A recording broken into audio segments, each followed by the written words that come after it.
L'arbitre a sciemment fait perdre la France, c'est confirmé.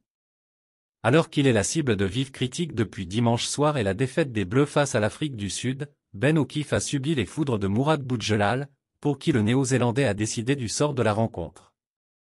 Ben O'Keefe risque de rentrer dans les livres d'histoire du rugby français aux côtés de Derek Bevan ou Craig Joubert, restés dans les mémoires pour avoir ruiné les espoirs des Bleus, le premier lors de la demi-finale de la Coupe du Monde 1995 face à l'Afrique du Sud, le second lors de la finale de la Coupe du Monde 2011. Pour la majorité des supporters, l'arbitre néo-zélandais est le premier responsable de la défaite tricolore. Et les joueurs semblent sur la même ligne. Il me tarde de revoir des images.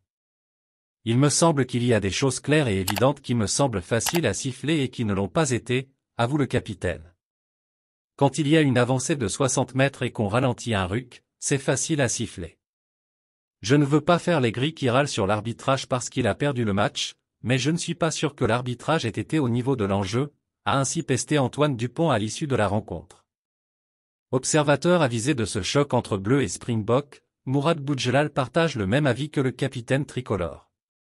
Quand il y a un point d'écart, c'est l'arbitre qui choisit le vainqueur. Il a choisi le vainqueur, a-t-il regretté au micro d'Eurosport. Sur la dernière action, je savais qu'il pouvait se passer n'importe quoi, il ne la sifflerait pas, la pénalité. Il fallait aussi sanctionner Kriel après son coup de coude. Je suis persuadé que s'il y avait la même chose avec un Français, il y aurait eu vidéo. Merci de bien vouloir activer la cloche et de cliquer sur j'aime.